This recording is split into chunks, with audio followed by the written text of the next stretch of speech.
so bold. Watched you all night long. So come on, spit your game. No shame in what you must say. I'll be off getting stronger. Can't hold it no longer. But we can play it cool. What's happening, everybody? Welcome to another episode of the PDXDOPE Live podcast. And I'm your man, Mr. Ray Nelson Jr. And today is September 6th, 2024. It's Big Cracking. We got my man Marcus So in the building. What it do? What it do? It's Friday, TGIF. Oh yeah, you're on mute. Foodie is in the building. And we have Betty AF is in the building. What's up, y'all? Ooh. It's hot as a motherfucker in here, bro. Man, it's cold at my house. Oh, y'all niggas got y'all muscle shirts on and shit. Yeah. It's like that, nigga. It's really like that. I'm sitting up here in a sweat box. Damn.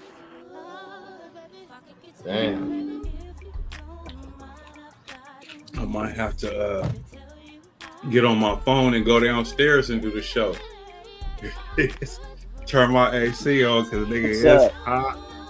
Ooh, this shit is cray. Damn. Yeah, my internet's tripping. Oh, is it? Damn.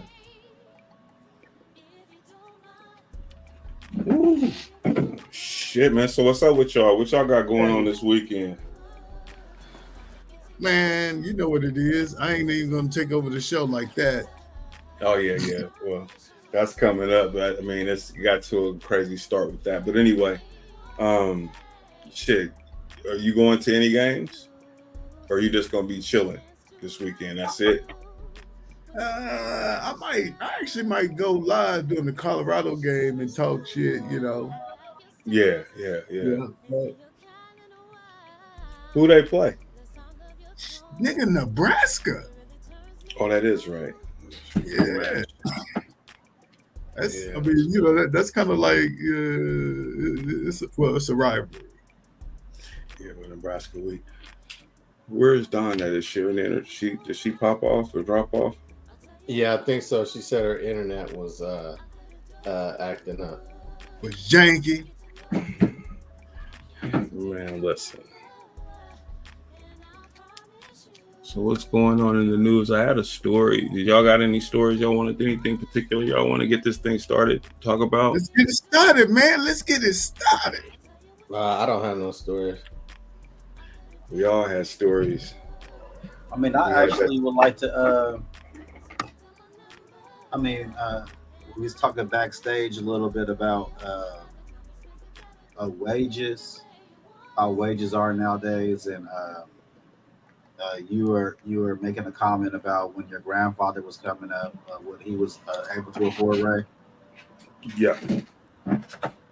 I would say to that is true, but that generation, I think people look at them as laborers, but they were more than laborers. They were skilled laborers. They were real professional laborers. Our grandparents, I know, like my grandfather, for instance, he can plumb, he can do electrician, he can do carpentry, he can do pretty much anything on a house or a car that is needed. And I think that most of our grandparents were the same way. They could pretty much do a variety of things. And when they were working, whether they were working on the railroad or at the shipyard, the jobs that they had, those were skilled labor jobs. Even though they might have been labor jobs, they had skilled labor jobs, and those jobs, they pay more. I'm assuming that was the case. Well, what I'm talking about more so is what that generation went through and what they were able to accomplish in those times, and then what was left over to their children, our parents, right? And what they pretty much did with that situation and squandered it away is what I'm saying. And then to now we're here with this generation and where we're looking at now. That's a byproduct of how that happened. You know, they kind of failed to me. You know what I mean? Oh, absolutely, absolutely. And That's so, what I mean. Because there wasn't anything left. You know, like the grandparents that left houses. A lot of Northeast Portland that got lost with foreclosures and those type of things though. But they had that left over, you know what I'm saying, for the next generation to do what they will, get money off of it, whatever, you know what I'm saying. But after that, you know, they got their shit, but that's where it stops at, kind of like for the Gen Xers, for us that came up. It's like, oh, hold on, that's grandma said this was supposed to be, you know, for me one day. Well, mom went and sold the shit, you know, whatever, spent the bread, you know, and like, you know. I mean, that generation, to me, that generation was the generation where the handouts and the welfare came in. So I think that's when, you know, when the integration and once you had all that happening, I think that's when that next generation came up, had a sense of entitlement. And I think for that sense of entitlement, it kind of led us down where we are right now. It did, but you said daddy's in the house. You're right, but you guys we're talking about that backstage before, you know, that when the family got broken up and single motherhood became incentivized, you know what I'm saying?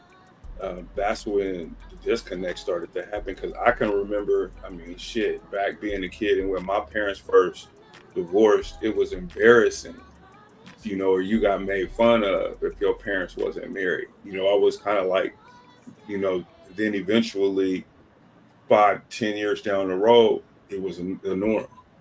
You know, but I remember with my parents, that was like a shame kind of thing, you know what I mean, if your parents were divorced. You know, and we don't have that structure no more. So anyway, I feel like that, in addition to the other stuff, you know, it's kind of like, you know, the drugs, you know, we had the crack era, you know, those type of things that we had to deal with, and crashes and stuff like that, you know, unprecedented situations, you know, 2008. If I can jump in, I'm going to take it back. In my family, my grandmother's generation, like, they were in the deep South, Louisiana. Mm-hmm. And I can't remember exactly them, but she had all brothers. One other sister passed away. But because they were in the deep South during the Jim Crow era, we talk about skills, we talk about opportunity. There was no opportunity there. The only thing that they were allowed to do was go get drunk, get high, and so they can go get thrown in jail.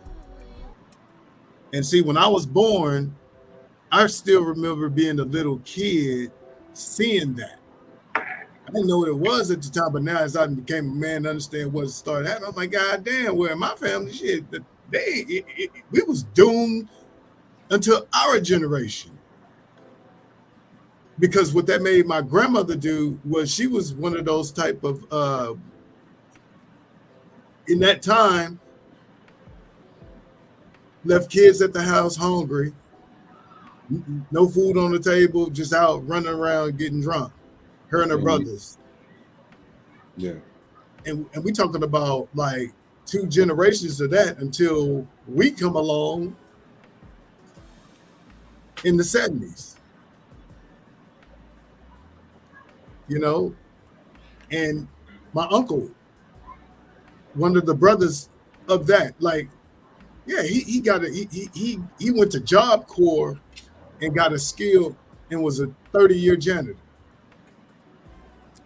Mm-hmm. But nobody would look at that and just say that's successful. I mean, we, you know, in the family. But but listen, was he able to, have a life though? Oh yeah. Oh, I'm not saying like he was able to have a life. So that's all I'm saying. I'm not right kind of life though. But that don't matter to me. It doesn't. In the whole scheme of things, because everybody has a position or a role, and everybody's not going to be the star. You know, right. And the quicker you understand that and understand your position in this whole thing, the better off you'll be. You know. But Right. I'm I was saying, just sharing. but he was gainfully employed. Is all I'm saying. He was able to pay his bills. He feed himself. Right. Oh, you yeah. know, that kind of thing. You know, it's like we have to look at it for what it is in terms of. But I mean, he was able to make a life. Is he a failure? No. So, and then his brother, on the other hand, was the opposite. See, they both came, like when I was probably about 4 years old, they both came to a crossroads. And my uncle was like, I'm getting out of the streets, went to Job Corps. And my other uncle said, nope. Until he died at 40 something, he was still 13. Man. But that's what a lot of we got in our community, though, is what I'm saying. Is like there's people that are still stuck, in that cycle. And it's like how we break that cycle, because there's opportunity today. Right. I just, to me, man, I don't really think that there's much you can do. You can help those that reach out and, show that they want the help. But as far as advocating and going the extra mile for certain motherfuckers, you're gonna have to help people. I'm just being serious though, bro. You help the people that you can help. Understanding that everybody can't be fucking saved. And that's a fact. I agree. Yeah. What's up with you, Ivory? What you think about this whole thing, man? Generational curses or wealth or, that kind of thing for the Black community, I guess. Or how it was. No, I think that if you deny someone access, right, to education, and then it goes back to, well, there's only certain number of jobs that they can get. You dig what I'm saying? So how can you really better yourself if all you can do is only go so far? You see what I'm saying? You don't have enough to go to college, right? And most of the people weren't trying to get loans and shit to go to school to get better education. So it's back. I feel like they sold that whole education thing, on people, and I think that shit is a scam. But go ahead. Well, I mean, look at the trades and shit. Look at the trades and shit now, though. You see what I mean? I mean, we were talking about that last week. Man, I ain't had nobody come to me and say, "Hey, Ivory, will you help me get in?" Will you did? I mean, these kids ain't. Don't get me started. You see what I'm saying? Yeah. I mean, so if you, because I want to say, you've touched it on this subject a while ago. So remember when you said that when women had kids,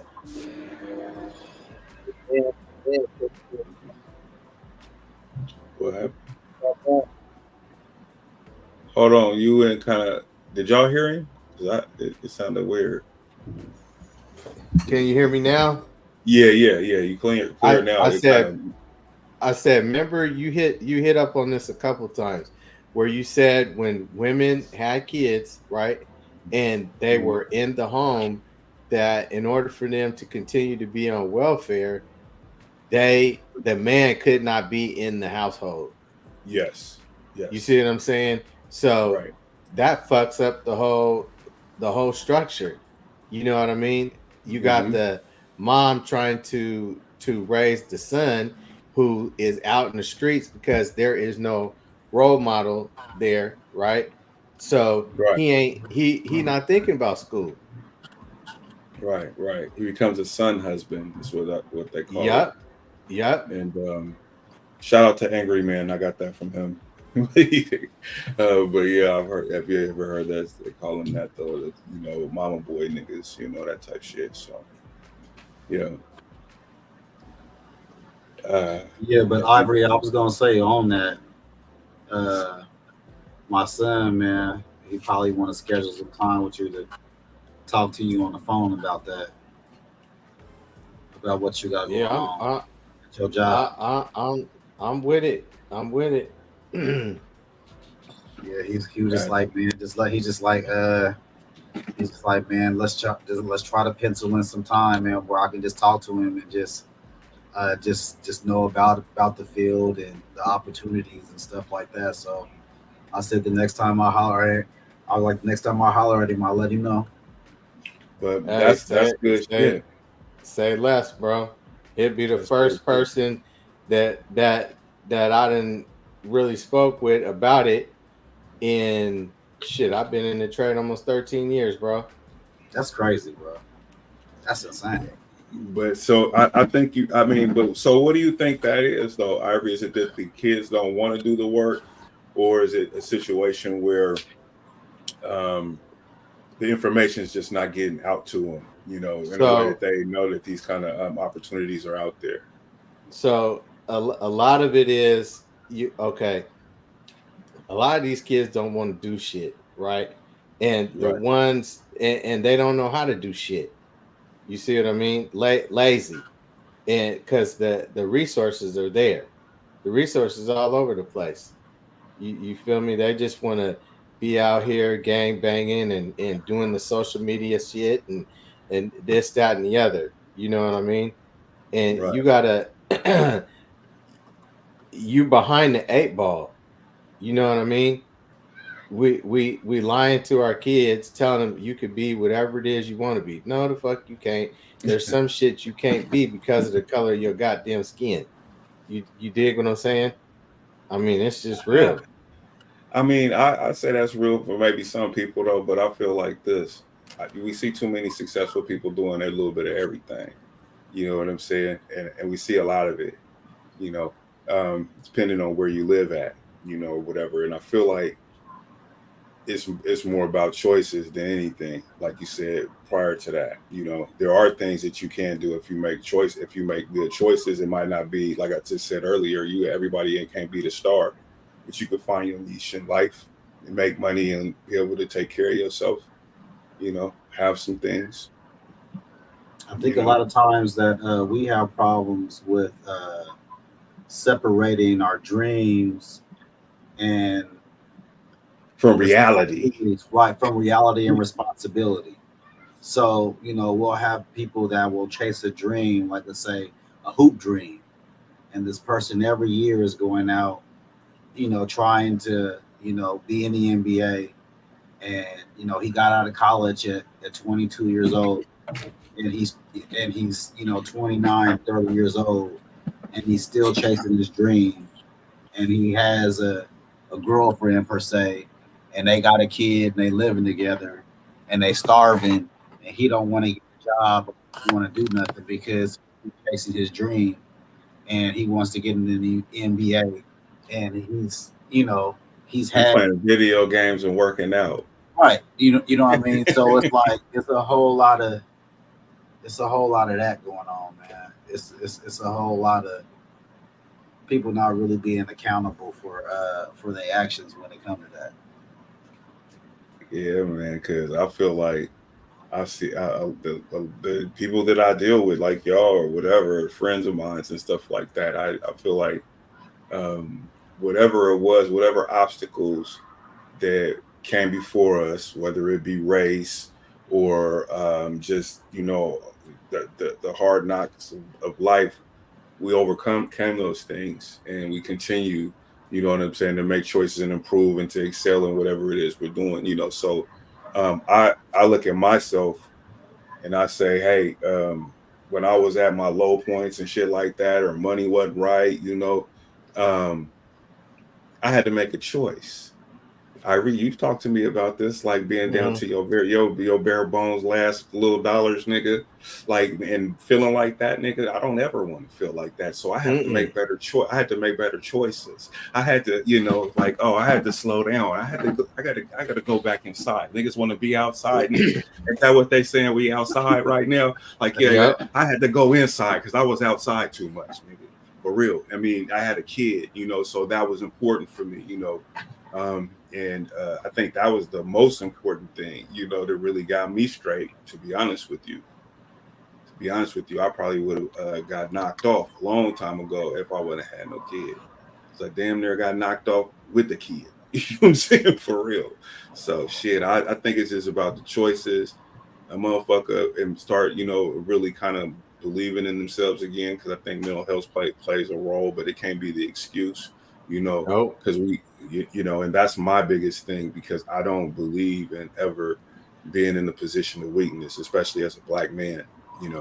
I'm always going to be able to defend myself, or feel like I can, until I die, or until they take me out, or whatever it is. And I refuse to accept the narrative that's been indoctrinated to black people, that we can't do shit because we black.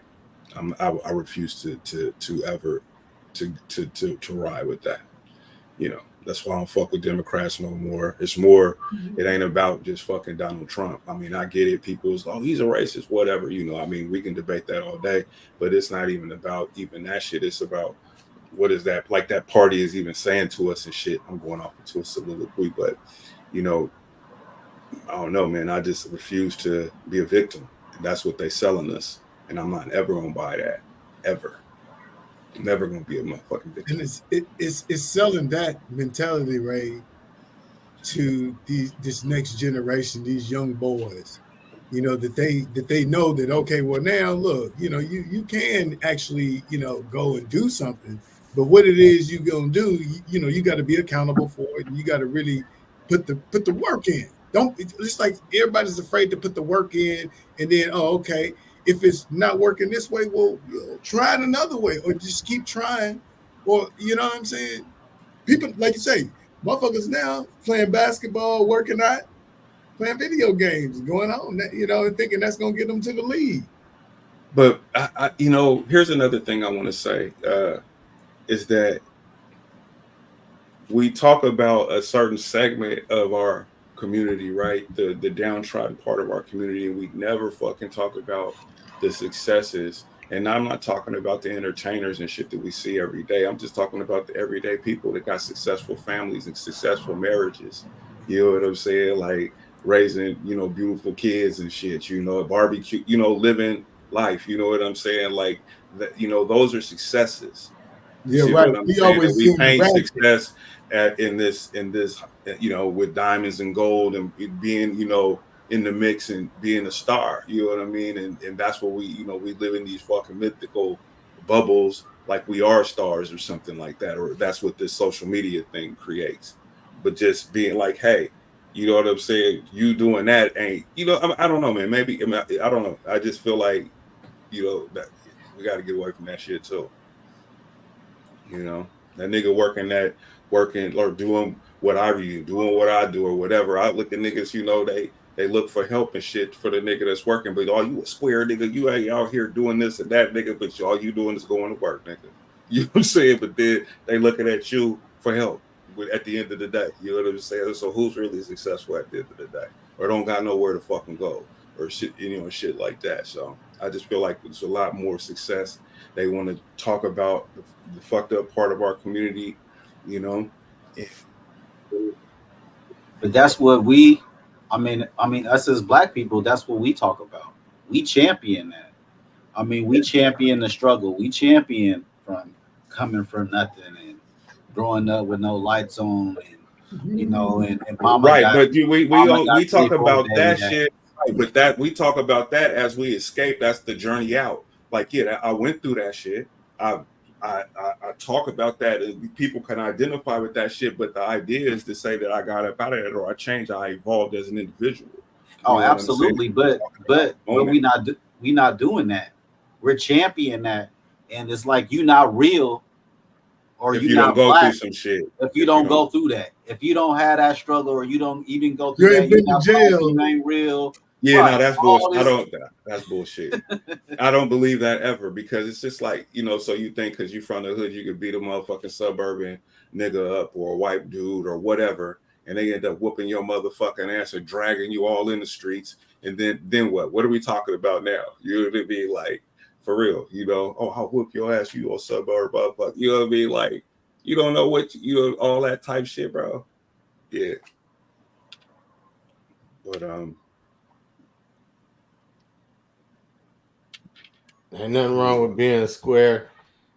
like I said, when I went through my shit, I'm like, hell no. I don't know how these niggas go back and forth and back and back. Fuck and that. Niggas is I'm gay. done. The niggas is gay. Any nigga that go back and forth to jail. They in a relationship. I gotta question some shit. Don said, "Yeah, I'm over it. Her internet is off." There's no motherfucking way that you can enjoy going in and out that motherfucker. I just Listen, man. This is, you know what I realized? I realized this, man. In this country, and this the realest shit, bro, is that you can be whatever you want to be, right? But if you cross the motherfucking line, nigga, if you cross the motherfucking line, they got a ride for you. They got some clothes for you. They got a room and board for your motherfucking ass, nigga. And they gonna tell you when you gonna go to sleep, when you gonna take a shower, and do all this shit. And once I realized, nigga, you know, in real time, yeah, you hear about it all the time, but until you do that and they hold your ass down for some time, I don't give a fuck if it's a week. Trust me. Nigga, you gonna learn some shit, nigga. You gonna understand. You know what I mean? This ain't for me. When I was young, the bullets in jails scared me straight because I ain't want to die. Felt like life was worth living, you know. And jail. Oh no. Yeah, man, that's a lot. That's a lot, bro. I mean, salute to the niggas who did time and had to do real time and shit. That's just about me defending myself and shit. You know, I'm going home. So I have to put myself back out there. It's gonna be because I'm defending myself. Period.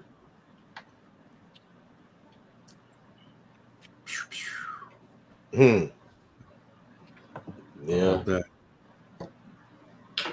But nah, don't be fucking with these suburbians thinking you finna just whoop on them, man. You ain't, man. People come from all kinds of places, man. You can't be trying to test people. And oh man, y'all heard about Rich Homie Quan died, 33-year-old kid, man. Yeah, I was sad to see that. Was that drugs? Yeah, best of I think it was drugs. Yeah, I think so. He took a bad one. Fentanyl, probably. Yeah, probably. Yeah. Damn, man. Niggas gonna fuck around and find out, boy. That's why people aren't drugs no more. I mean, everybody know that. I mean, 9 times out of 10, if you get one of them pills, it's probably gonna be, with the fentanyl in there. You know? Damn. But people like the taste so much now that is, you know what I mean? Like they almost want it. They do want it. Yeah, they just don't want a heavy dose of it, but they want to taste that fentanyl, whatever that shit tastes like. They want to taste it. So damn, man. Fuck that. I mean, going in like you could just die, nigga. This is like rolling the dice. Fuck it. I want to taste. I mean, think about heroin. Think about heroin. Nigga, you do coke, nigga. I ain't never seen nobody die off no coke. No. I'm saying I never heard nobody die. They putting fentanyl off no coke. Shit, there's been they putting fentanyl in the coke. I've never seen. I've never. I mean, yeah. I think like stages as far as with like lifetime effects. No. Listen, bro. There's been people who just died the first shot, nigga. Yeah, what I'm saying is, if you go buy some cocaine right now in Portland. Oh, because it got fentanyl in it. Yeah, that's what I'm talking. I ain't talking about. But I'm not talking about. He talking about that fifth scale. Yeah, I'm saying if you do cocaine, nigga, you go buy some cocaine right now, you might get some. I don't know. I bet, man. I'm telling you, bro. Yeah, I think that's happened more than one time. But go ahead. You say heroin. You got shit like that. That's just I don't you putting that shit in your body. I mean you baiting that up, man. So you don't. I mean, you sticking a needle in your shit though, right? Like to get high though. Yeah, bro. That's fucking nodding wild. Off and shit. Oh no. Yeah, just doing that, you know, just that's wild. That's wild. That's that. I mean,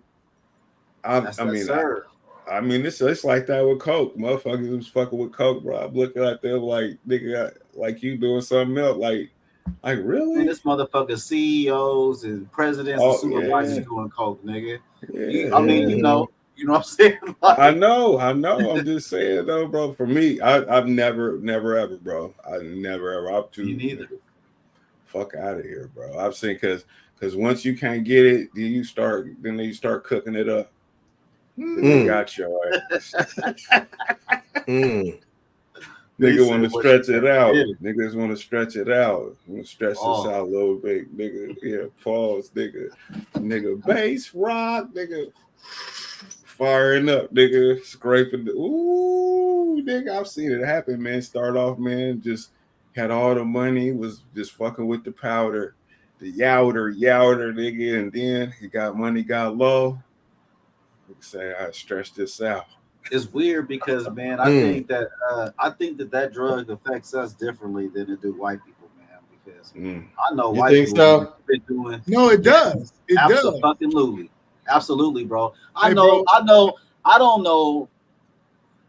I can't name one white person that I know that was doing coke in high school that then turned it to a crack. Coke just turned out. I don't know one. All the people that I know that was doing coke in high school, they all making six figures, got good jobs and good. Well, I'm gonna tell you, I know one of my white friends. He did coke in high school, nigga, and his motherfucking ass is still on drugs. You know what I'm saying? So there's an example for you, nigga, and you know him. I'm not gonna say his fucking name, but I'm telling you, nigga. You know him too, Ivy. So I'm just saying. But okay, I know who you talking about. Yeah, nigga. Fuck you, man. Two of them. Two of them. One of them died. I know. You know what I'm saying? You know, my close partner. You dig what I'm saying? Like, so. Hold on. So listen. They're all white. All these people I'm talking about is white. No, but what I'm saying is, how many black people do you know? Oh man, come on, bro. What kind of question is that? I mean, I can't, you know. Oh man, it's like niggas get turned down quick. They're like, hey, I was telling Ray, I went to so my cousin's good friend worked at Inverness, right? And so Inverness is the jail where if you got less than 5 years, you go to, right? Right. Okay, so I was down there. No. It's over to Columbia. Well, anyway, by the airport. Yeah, it's the one by the airport. So I was I was going to try to get a job there, right? And so I was telling Ray that because I played football at Whitaker Warriors, football, all them cats, right? And so I'm up there, and this bell ring, right, for the inmates to start changing, move from one pod to the next. So she said, "Hey, Scooty, you gotta have your back up against the wall so can't nobody sneak up on you."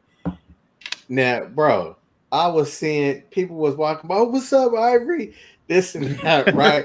I'm like, "Hey, man, what's up? Hey, what's going on, Ivory? What's up, man? This, that, and the other, right?" Right. And she's like, "You know them?" And I'm like, "Yeah." I mean, I didn't feel bad because she was black, right? But I'm like, "Yeah, I know them." But some of them cats was cold in football, bro. Was gang banging, using or selling drugs, and I found out later that they was on crack, nigga.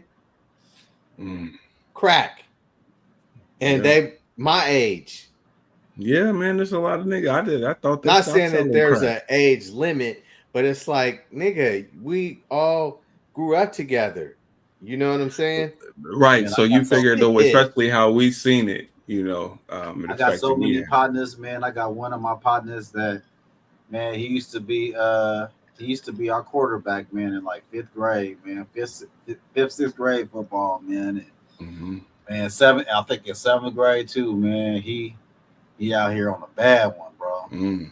Like, I mean, when I used to first see him, he used to kind of like hide from me a little bit, like you know when you see a nigga, like you know, like you just ain't looking right, you just don't even want nobody to see you and shit. He was on some shit like that, you know what I'm saying? But I peeped him out or whatever. I was like, man, what's going on, man? You know, I ain't gonna say his name and shit. Yeah. And he was like, oh, what's up, man? What's up, Jay? You know, and shit. And I was just like, I'm like, man, you all right? Yeah, man. You know, I'm just.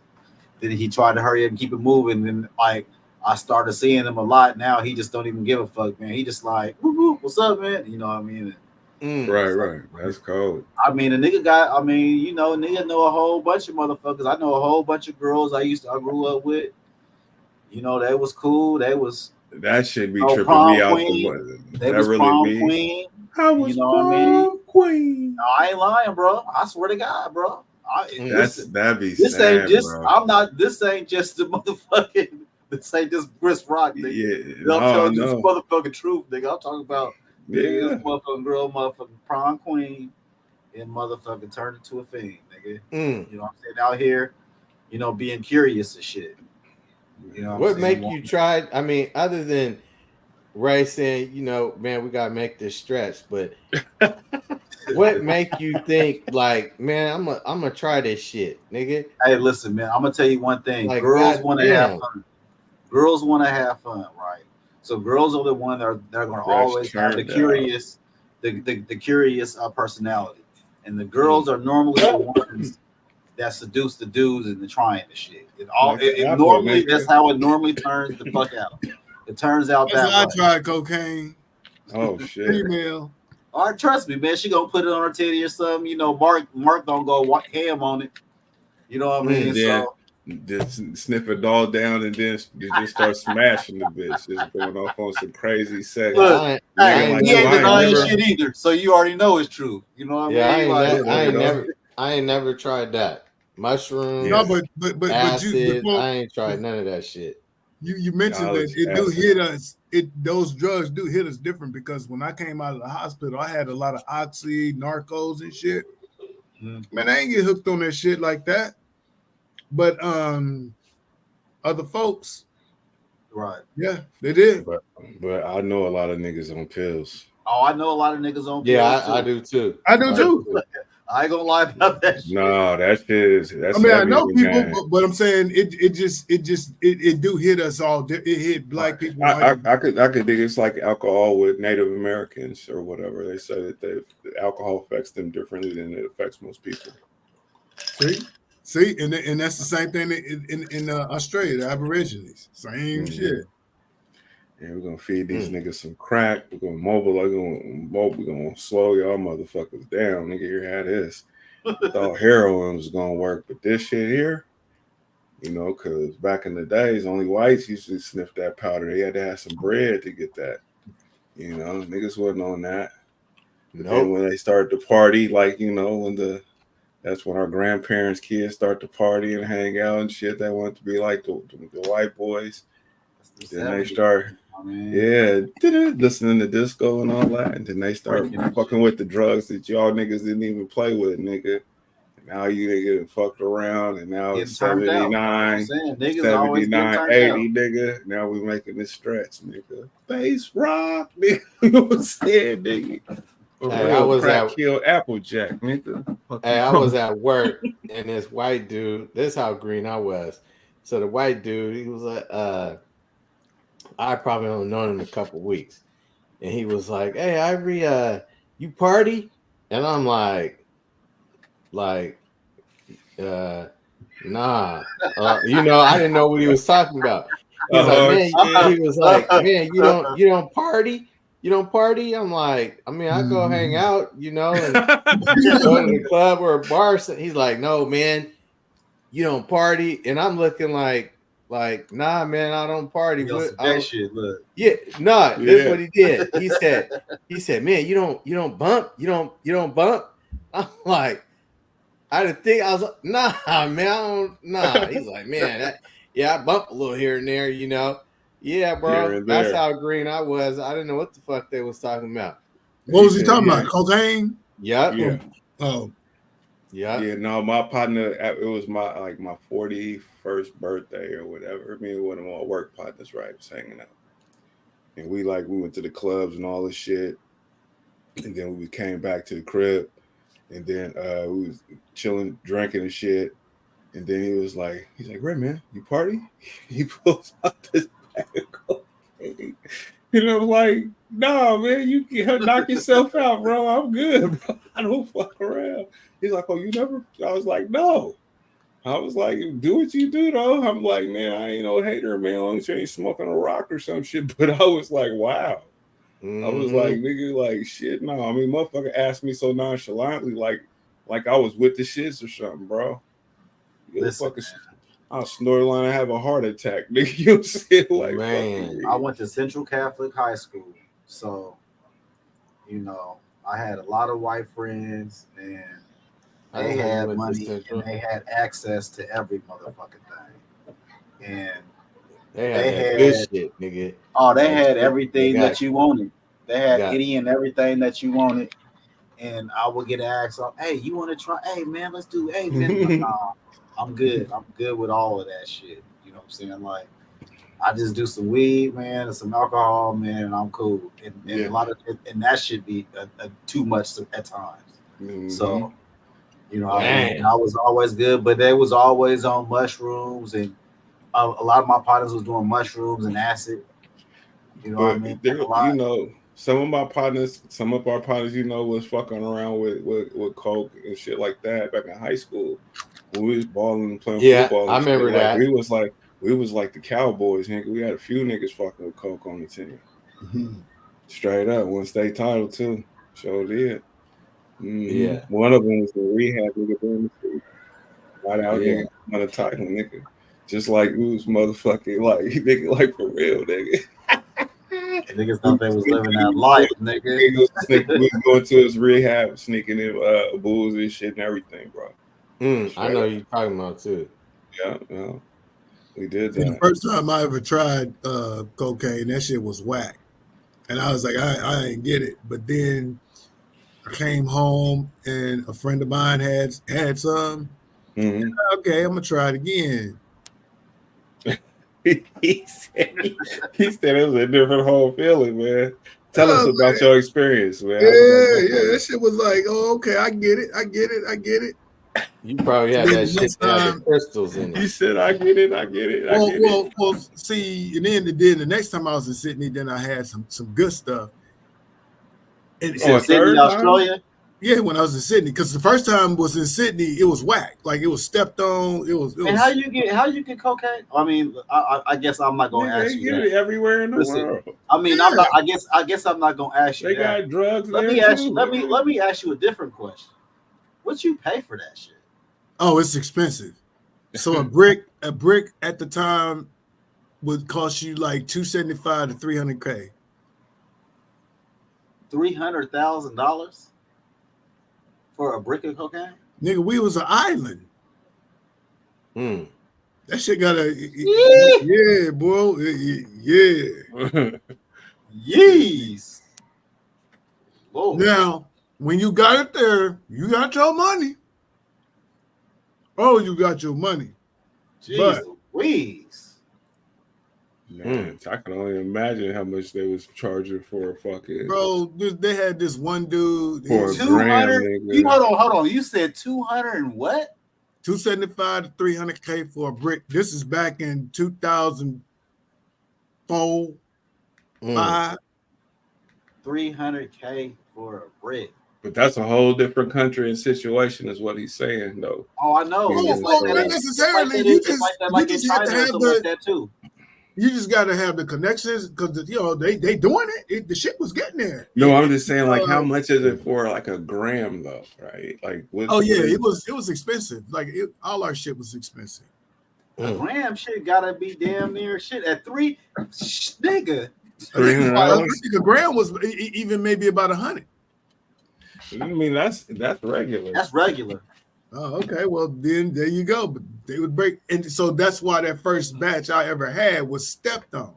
So they, put all that other that gram. Shit, that nigga, gram you damn have near gotta be motherfucking $1,000. flour, Yeah, nigga. Nigga, fucking with that gram flour. damn near gotta be $1,000. No, on some for real shit. Like it probably was, bro. 28. That's what you the brick said 280, was. right? Man, I can do math real quick, man. Yeah. Look. Shit. Look. And there wasn't no habit I had. He said it was no habit I had. Yeah. Shit, you ain't sharing or nothing if you spending that much for a fucking gram. It was like, the shit was expensive. But like I said, that second batch I had was I was like, oh, okay, I see why these motherfuckers be, and I see the Tony Montana shit. I'll check real quick because I'm gonna know how much it cost for a brick. How much it see? I mean, shit. He was there. No, I want to see how much it is. You talking about in Australia? Yeah. Okay. I was too scared to try any of that shit. I was until damn near 40. And my ex-wife, she took everything. Huh? She took everything. Oh. So cocaine prices in Australia, New Zealand worth trek for the traffickers. Let's see.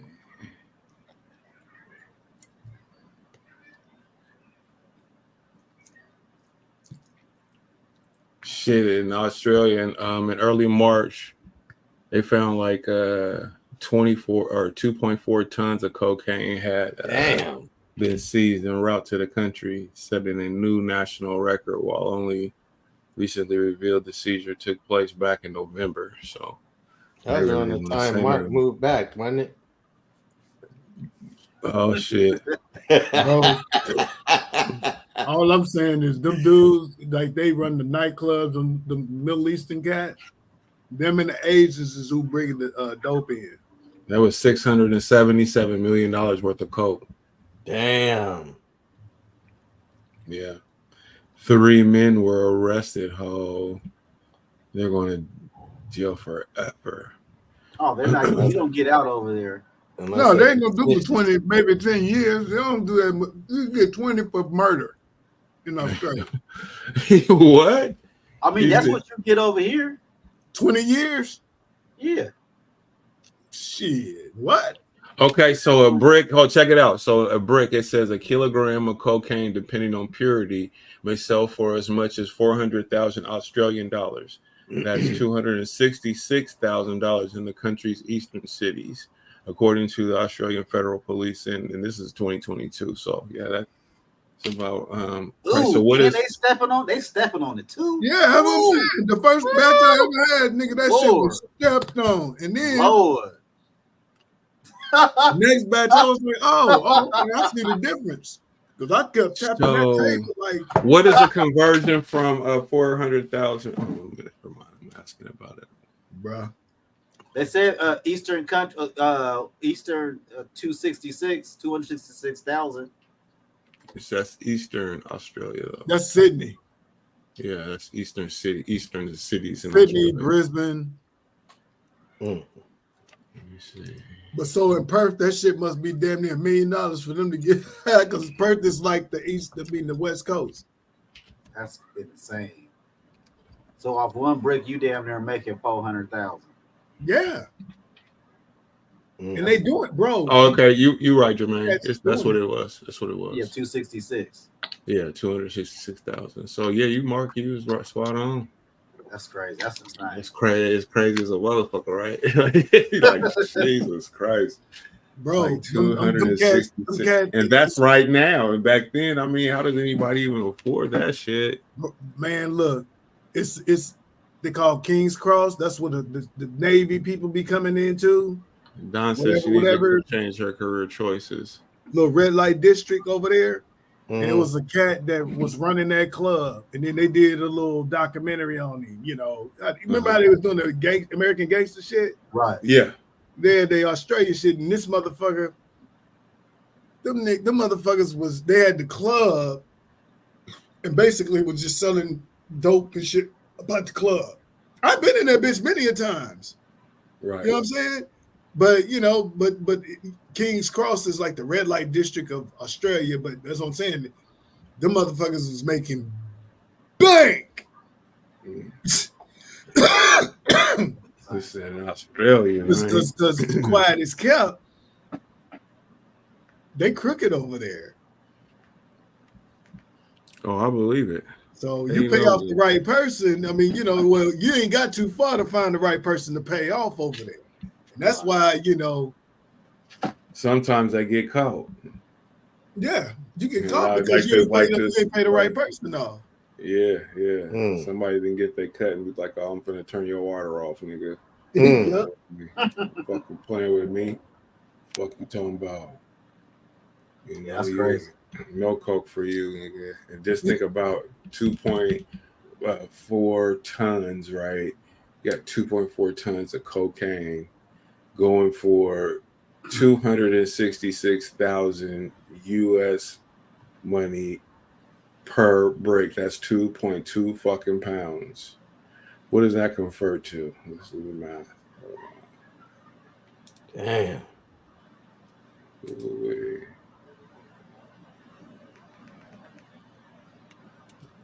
Where is it? It was always a good thought to see who I could get a brick from and just bring two of them over. Just two. Shit. Okay, so we gonna start off. We gonna start off by saying this: we're not condoning any this is just conversation. We just talking about some shit. Yeah. We not doing none of that. So no. Yeah, this is just for entertainment purposes only. Only. Absolutely. We're having a conversation about drugs. Hey, look, it sounded too serious right now. Look, I'm like, hold on a minute, look. Hey, we was breaking down numbers and everything. Talking about how much the break costs. Oh my God, like niggas had whole economic plans and some shit. Like, hold on a minute. If I just put in like man. Just go hard one time, nigga. And that one gonna at least be 1.5 to 2. Put the you gonna stretch that. Ooh. So that the plane ticket ain't, but you know, man, that 266 is doubling, man. That 266 is doubling as soon as it touched down. That's what I'm saying. Off that one is really 2. And that's what I'm saying. So when you was doing them numbers, you can you know what I mean? You damn near doubling them numbers because of that. But that's like basically $1 billion worth of product. Once it stepped on and flipped, that's $1 billion. Absolutely. Easy.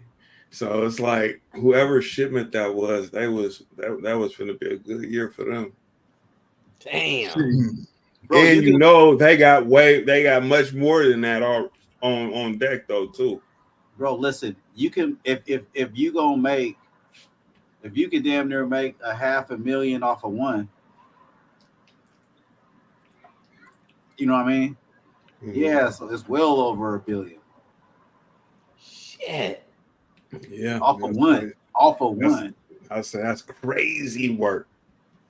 You really gotta hit them hard one time too, man. One time, just go hard one time. Like the big heist, look. Man, hey, Pablo from the Gulf Cartel say we need you, partner. Hey, listen, man. If they think you fucking up, bro, they got some horrible ways of killing people. So I'm not interested. Fucking with them, man. What a risk, boy! Just one lick. Yeah, man. You just hit it once, just one time, bro. Just one and done, nigga. You mean if nobody's looking? Yeah, I'm gonna do it. Fuck it. I'm going out. Oh yeah. Wow, that shit was crazy. It's crazy work. Shit, man. Listen, that shit would be fucking insane. Just hit it one time, boom. Man. I mean, so we're talking about just one bird, right? Absolutely, that's just one. It's one bird. And you said there was how many tons or whatever.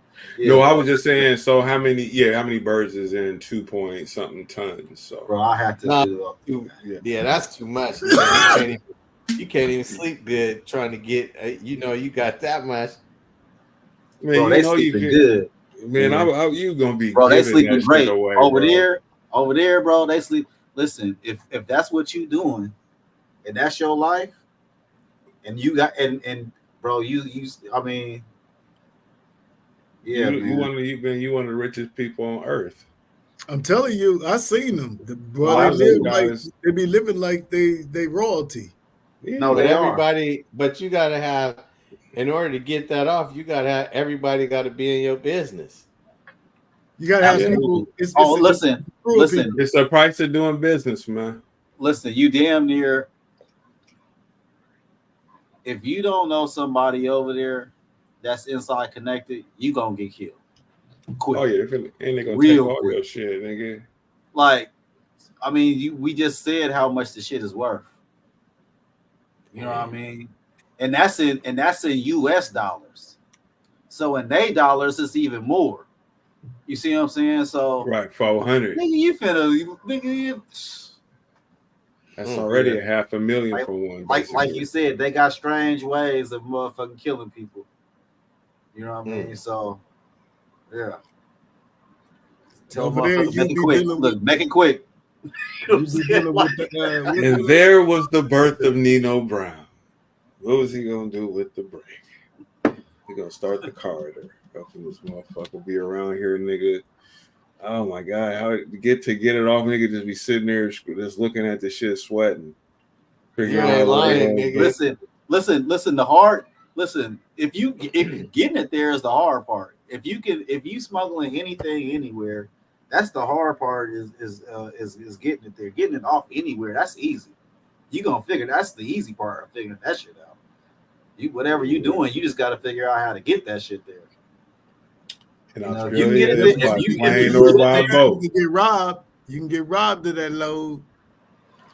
Like I said, if you can get it there, if you can get it there, it got to get there. If you can get it there, I mean, that's 95% of the problem.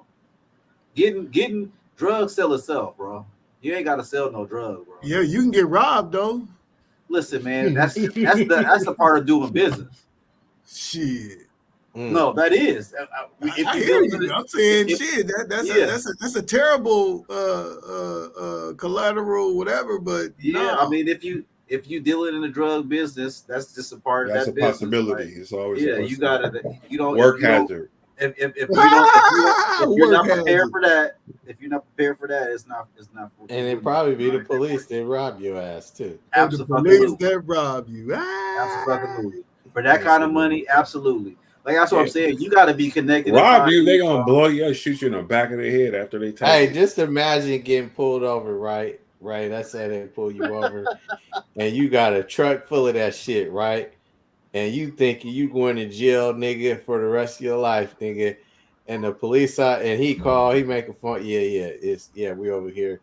And the next thing you know, some hood niggas, Jermaine and Mark, come roll up, nigga. And I say, hey man, right, get up out the truck. Leave the keys in the car. And then Mark and Jermaine drive off in your shit, nigga. All right, man, you have a good day. Okay. Okay. I mean, them niggas better have masks on. I'll get them back on the back. I'll get it on the back end, nigga. But you know, like you say, it's the cost of doing business. But if they go, motherfuckers is crooked. I bet the cops be crooked like a motherfucker, man. Man, that money, man. One of them things, man, is that's pension for that's their whole pension. Yeah. Damn. Yes. Listen, I need to change my whole pension right there. This is one of them. Let me get one. What'd you say, Don? I said I need to change my career choice. And who is the plug? Yeah, right. For real. I'm telling you, that's what we try to figure out how you. But if you can get it to Australia, though, that's a movie right there. All right, man. Let's change the subject. 5 people. We ain't talking about dying and death and shit. I had a whole slew of stories like that for y'all. 5 people gonna be calling in sick on Monday. We ain't coming in today. Listen, man, like you can literally make a $500 million off of one of them joints if you get it right. That's insane. That's insane to me. I was hearing that about like China and other places like that. Oh, but you gonna die though if they ever kill you. You're getting that.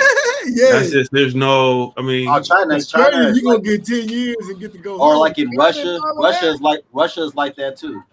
Man, you finna die, bro, if you fuck around and get caught with anything. You see what they did to that dude that played in the WNBA? Oh, absolutely. What happened? Oh, Brittany shit. Griner. Yeah. I said that dude threw you off. Me off. Yeah, you threw me off. Yeah, man, they gave her 10 years for the weed cartridges, bro. Like, fuck you talking about? They'd chop your head off if you got caught with a brick out there, bro. They should have made her funky ass fight for Russia, bricks. Nigga. You said what, Mark? I said $500 million worth of bricks. What they do to you? No, because man, listen, I don't know. I'm just saying, Australia. If you said you only getting 10s and 20s, nigga, I think that's the best shot right there. Yep. For real, and the price is right. Yeah, the price is right. Because how much you get one in the States is what? You know, it's not even that. So just so offer. You get caught with that much dope. Mm-hmm. Shit, you get life, ain't you? No. Oh, in America, yeah. Yeah, like Ray and Claude, nigga. I doubt it. I mean, not the way that people are getting caught nowadays, man, with all these drugs, bro, and they let people off and go and shit like that, man. I don't know. Man, they just gave this one nigga 20 years, man, for fentanyl death, bro. Yeah, drug dealer nigga. I think, but it was a nigga. They didn't show his face. They I don't think he. I don't know if he was or whatever. But he got because you got to think. I mean, that shit is so rare, and it's like they pick and choose who they really want to charge when it comes to that. Because you got, we live in Portland, man. So, in Portland, we got people doing meth on the street, and it's okay for them to do it. So it's just like, they do meth like it's a cigarette. So it's like there's all kind of deaths that happen. Amongst the meth community or the fentanyl community and things like that. And people aren't getting stretched out. Yes, they are. The dude that just was in Friends, he died, right? Nah, bro, this shit, I'm telling you, my nigga. In Portland, Oregon. No, this ain't just in Portland, bro. I'm telling you, this is happening all over the country, nigga. Motherfucker, just look it up on your phone right now, bro. There's motherfuckers getting time, bro. For that shit, bro, all over the country, nigga. But what I'm saying is in Portland, Oregon, they not getting no time for that shit. Well, niggas ain't getting no time here. That's what I'm saying. Niggas is getting selling fentanyl that somebody died from. Man, niggas is getting away with shit, man. Man, listen, maybe some is, yeah. I'm not saying that people that hustle everybody, but the motherfuckers they can track down, bro. We know a couple people that done died off of pills. Right, but they didn't go. It ain't that fucking hard for them to look in their phone and figure out who the last person them people called. I mean, you know what, man, bro? You know how they do that shit. You know what I'm saying? Like, it ain't that hard for them to figure out who their last goddamn pills. Right, but like I'm telling you is that when they do start looking and parents start looking and their family and they say, well, he was with so and so or used to hang with this dude, and they figure out who they bought the drugs from, they can be fucking charged, and they have been getting charged for that shit, bro. Straight up. Like I have a story that I pulled today was the same nigga got 20 years. I don't know if he was a black dude or white dude or whatever, but he got 20. It's like, to me, it's like how are you charging people for death? Because they made a choice. But it's legal though. It's legal. You made this drug legal here. Oh, it's not no more. That law's changed. I mean, It's too It late has, now. but man, I mean, I can go downtown, man, and they just they right there. Like I said, like it's a Newport. Man, he said like a Newport. Yeah, I don't get, when they're able to do that, it's like you're not upholding the law. You're allowing it to happen, but then if somebody die off of it, then it's a problem. But other than that, you can just keep on doing it. Man, I agree with you. Well, I'm just because I was just saying that the motherfuckers is getting charged for that shit. And I'm with you on that shit. Like, why get charged for this motherfucker making a choice to fuck with drugs? They've been telling us since we was kids that don't do drugs and dare and shit. But you still the shit's supposed to be illegal, and you motherfuckers made it legal. You said, "Oh, it's okay." Y'all giving motherfuckers free needles. Man, y'all giving motherfuckers shit to do shit with. You know what I mean? Like paraphernalia and we just want to make sure if you're gonna do it, make sure it's clean. No, why? Why are we doing that? So, man. Well, I think I agree. What you think, Ivory? Mark, motherfuckers should go to jail or no? I think so. I think definitely. Yeah, if they can trace it back to them, hell yeah. That'll make a motherfucker think twice about selling dope. Perhaps. Well, I don't know about that. I mean, selling dope really is. I mean, that's selling dope really. I mean, those things. I mean, is I guess it's still halfway big, but that's just the motto is don't have selling drugs is played out. Time for motherfuckers is scamming people. Yeah. But at the same time, a lot of people's motto is I ain't gonna have enough on me to where I can't do the time for what I get caught with either. Oh man, I mean it's absolutely somebody gonna tell. Yeah. Somebody is gonna tell. Oh, that's always a tattletale somewhere. But I mean, fucking bitches, snitches should get stitches. But here we are. It's gonna happen, especially the older you get. Oh, absolutely. Like at our age, it's absolutely. If 40, 50-year-old niggas is going to go do something, if somebody get caught, I guarantee you somebody tell me. I'll bet the house on it. Somebody finna break down. Somebody is. Hey, if you can't, I live by if you can't do the time, don't do the crime. So I don't do shit. Everybody say that until they get into a situation, until they need some or they want some. Man, I gotta go get that. And then as soon as they get jammed up, listen, I'm telling you, niggas got too much. Niggas got wives and kids, man. They ain't there gonna be threatening niggas that, man, you ain't gonna never see your kids. Your kids gonna be graduating. Hey, your man, wife gonna be pumping your best friend. They gonna be in there telling you all kind of shit. Man, no, like I seen a meme talking about that, and the dude was locked up, and his homies was over at his girl's house, and they was just like, "Man, how you doing?" He's like, "Man, what you doing over at? How you doing?"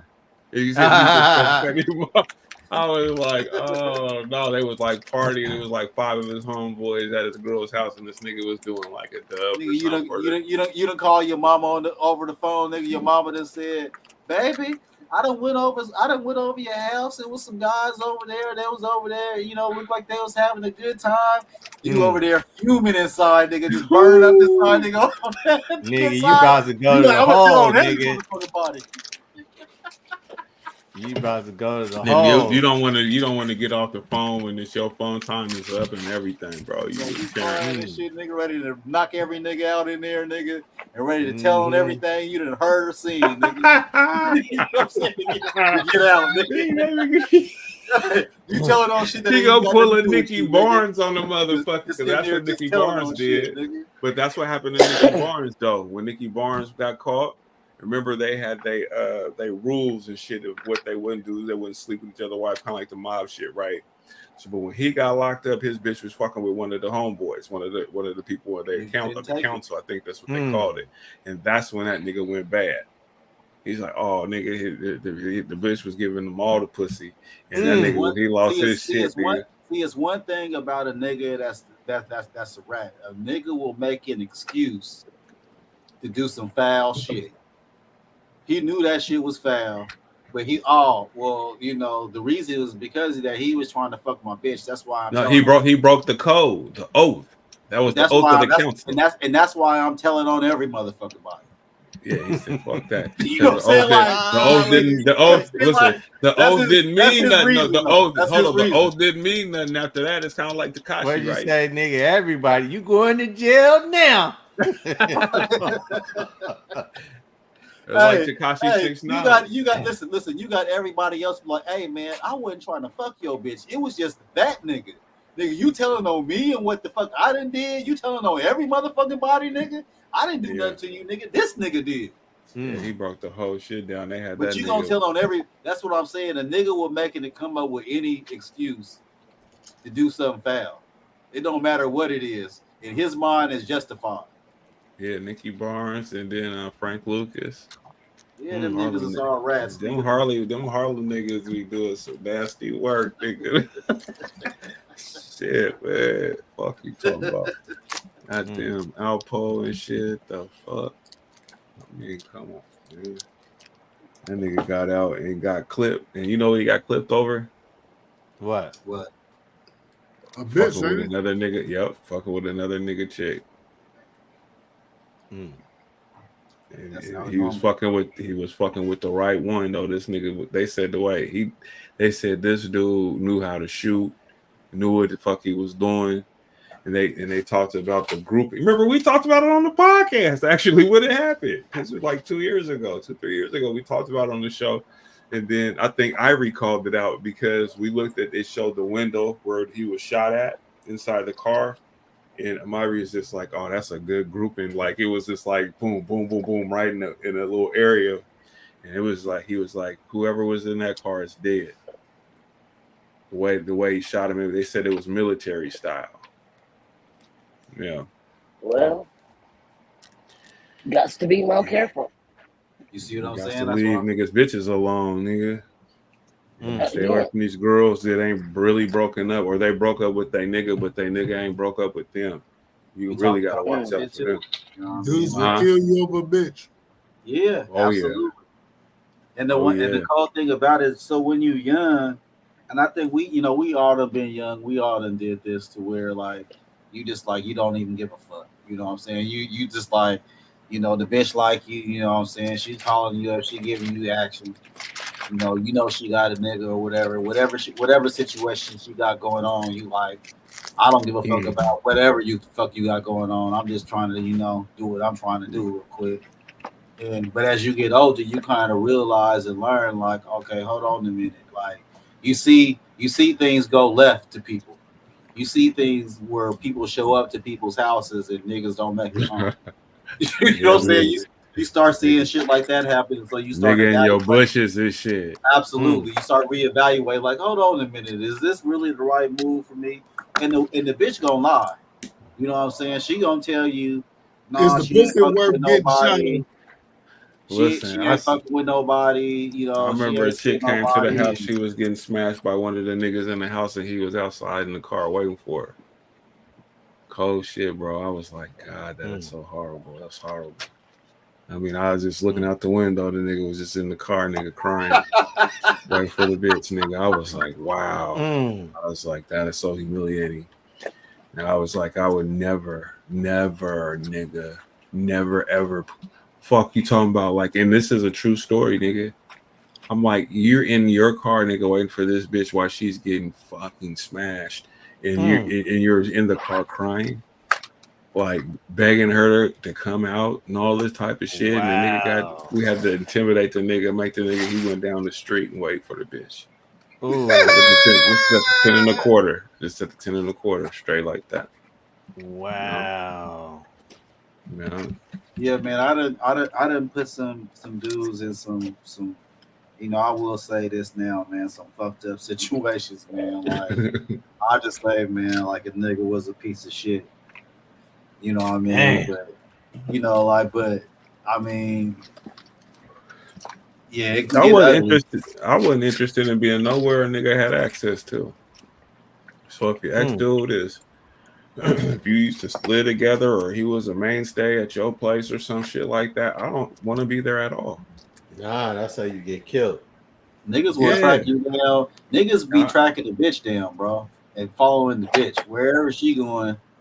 You know what I'm saying? Listen. But the difference, right? That's true. But the one thing is that I'm in my shit, so I'm prepared. You know what I'm saying for any of that bullshit if it comes to me. But I'm not finna go and violate because I just look at it like this. If you know that she was fucking with somebody or whatever, and she got her own spot, 9 times out of 10, a motherfucker got a key or had a key, or if she just changed locks on them or something, you know that there's liable to somebody to pop up and so, you don't know the I just can't do it, bro. Hey, that happened to my cousin. He was messing with the chick and fell asleep over there and woke up to getting socked in the eye and broke his orbital socket. That happened to one of my partners too. This nigga was running. My partner, he was in the girl's apartment. Nigga running her. Nigga butt ass naked, rock hard dick. Nigga come in there, Roxy. Nigga did the same shit. Shit. Nigga was up in it too. Nigga just dick everywhere. Just nigga went holding his eye. Nigga went. That's terrible. Oh shit. Oh man, the shit that you hear about, nigga, or you see, nigga. But I'm telling you, bro. Shit. I remember in college one time, we was in the dorm room and we was hanging out or whatever. Me and my roommate at the time. And then one of our we left. The door was unlocked in my dorm room, man, and the other partner came through and opened up. So what's going on in here? He turned on the lights. I'm up top. He's on the bottom bunk with his bitch. It was fucking terrible. It was a cold night, bro. He poured the Zima all on the bitch and everything, bro. He was like, cancel that bitch, just like Nino Brown, nigga, in New Jack City, bro. It was real though. It was real. That shit. Then you say you told him go ahead and finish. Yeah. I was like, he was like, no. He getting up and shit. This shit was fucking crazy. He looked at me like, who you got up there? I'm like, man, I ain't got nothing to do with this shit. Look, that's the least of your concerns right now. Oh no, he was so charged. Running your bitch, nigga. You in here worried about what the fuck I'm doing? Oh my god, bro, that shit was crazy. That was on nasty the bunk work. beds, nigga. Yeah, it was nasty work, bro. Nasty work. College niggas, bro, wilding, bro. That shit was crazy. Oh wow. Yeah, college, Oregon State, man. Jeez Louise. Woo. Man, I don't even remember the name, so that's a good thing. He's like, it's safe. You know what I'm saying? For real. That nigga was hurt, nigga. That nigga didn't know what to say. That's why that nigga said that. Yeah, but he really did do the Nino Brown thing, bro. He poured the Zima all on the She was like, let me explain. It was all just like the movies and all the way you might have heard the story go across in any other situation similar to this. It was just like that.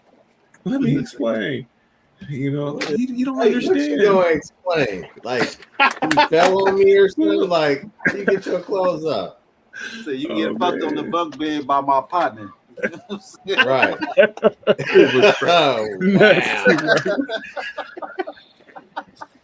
Damn. Man, Ray, I know you was like look, bro. I just couldn't believe the fucking door wasn't locked. That's the part that I couldn't believe. And I was like, oh my god, bro, why is the fucking door locked? That nigga was just letting it happen too, nigga. Knowing your partner was gonna be hurt, nigga, behind that shit. Damn. That nigga wasn't even thinking about that nigga, man. Man, she wasn't either. I'm just shit. Fuck you, me.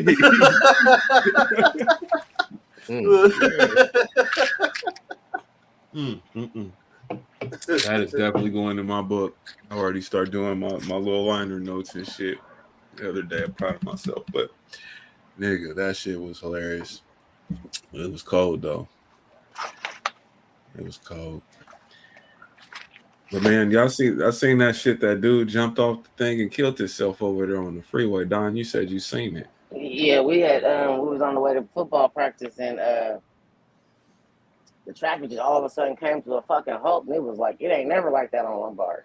But I was just right at that 42nd exit, so I went over to take that exit to go over the ramp to go to Columbia to keep it pushing. And as we crossing the ramp, me and Devin was looking down, and you could see the dude just laying in the street. He had a hole in his side, a hole in his hip or thigh. And I was like, that was a compound fractures, yeah. I was like, that nigga dead, right? But I guess he wasn't dead at the time, but he looked dead. I see from the pictures I seen, he looked dead too. Let's lay it out. They say he didn't die until he got to the hospital or whatever. But my thing is, it was like, I was like, whoa, like, you know what I'm saying? So then later on, when practice was over, some 3 hours later, Lombard was still blocked off. I said, oh, that nigga dead. He for real dead. And so Claire, I was on the phone with Claire, and she looked it up. And while I was driving, she's like, oh yeah, somebody jumped off the bridge and hit somebody's car. It's like, if you want to kill yourself, that's fine. Do that. Do you? Nobody's gonna knock you for it, okay? Damn. But why the fuck do you have to fuck with somebody else's life and traumatize somebody by falling on their moving vehicle because you wanted to off yourself? I mean, you know what I'm saying? There's plenty of bridges you could have jumped off. Selfish son of a bitch. Yeah, you selfish fuck. You know what I'm saying? Because that's exactly what that was, and that shit wasn't cool. Yeah, my wife, man, she seen that shit, man. We were driving. I was driving to go charge my car by IKEA, and we was going across 47th or whatever.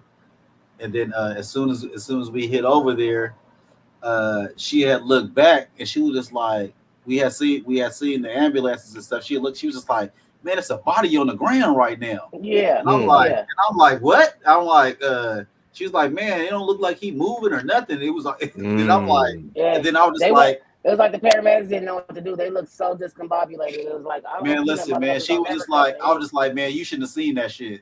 I was like, that was some shit that you wasn't supposed to see right now, like that or whatever. And then sure enough, we seen it on the news and everything. I was like, damn. Yeah, he did that. I mean, exit stage left like a motherfucker, but you should have found another way, buddy. You know what I'm saying? You fucking out people's life because you don't like, because you over here can't get these demons off because clearly you was probably a fentanyl ferret or some shit. You know, who knows? But but I'll be nervous. I'll be nervous when I'll be driving past impasses and I'll be seeing people on the motherfuckers because you don't be knowing like is the motherfuckers gonna like just jump out in front of you trying to kill themselves or what? They might throw a rock off the top of something and try to fuck you up like that. Yeah. When I was in the 8th grade, a friend of mine's, her name was Jessica Allen. Her name is Jessica Allen. Oh, that went to Tubman. Tubman with me, yeah. Yeah. We were 8th grade together and all that stuff, and her and her family was coming back from Salem, I want to say, or whatever, and they went over the overpass, and some kids had dropped a rock, and the rock smashed her whole side of her face in, caved her face in, and changed her whole life. I remember that shit. Yeah, she became. Then I didn't hear. She lived though, right? She did live. And she but she eventually came back to school. She had surgery and stuff to her face, but it was disfigured from the rock, the surgery she had. But her life turned real hard when she was on drugs and all kinds of shit because they did a follow-up story on her in her adult life after that story. That's terrible. Chef Gianola was the one who did it. Shout out to him. And so he kind of had her back up there, and then they were interviewing her about how her life went after all that shit had happened to her and all that stuff. It was sad. But because that's the chick that I knew, and she was a cool girl, and when that happened, it was just fucking crazy. It's crazy. Yeah, them overpasses dangerous. It ain't cool. I be always looking when I see people on them because you never know. And matter of fact, the other day when Devin said he was going over to Benson to get his schedule and shit, he was like, "Mom, That bridge, I'm scared of that. I was like, well, you got to get over just to walk across that motherfucker every day. Yeah, I used to walk across that bitch. Yeah. Yeah, like you got to walk across that motherfucker every day, baby. And I used to walk on the inside by the streets because I'd rather Yeah. get hit by a car than fall off that motherfucker. Mm-hmm. That's my mentality. I ain't even Yeah. gonna hold you, my nigga. I'll be walking. Ooh, I hate walking over bridges, bro. That shit is Like fucking Ricky insane. told me he was walking across the one bridge, the Black Bridge, or the Broadway Bridge. Yeah, and there was wood and shit. And he said the shit was bending when he was walking on it. Yeah, I bet it was. I bet it was. Damn. I bet the fuck it was. I don't want no parts of that. I'm cool. Man, goddamn. I just start thinking in my head this bit. Just took it and have an anxiety attack. Yeah, just that little chill that go over. Yeah. You do that. Like I'm afraid of heights, so. Yeah, I'm not playing with it.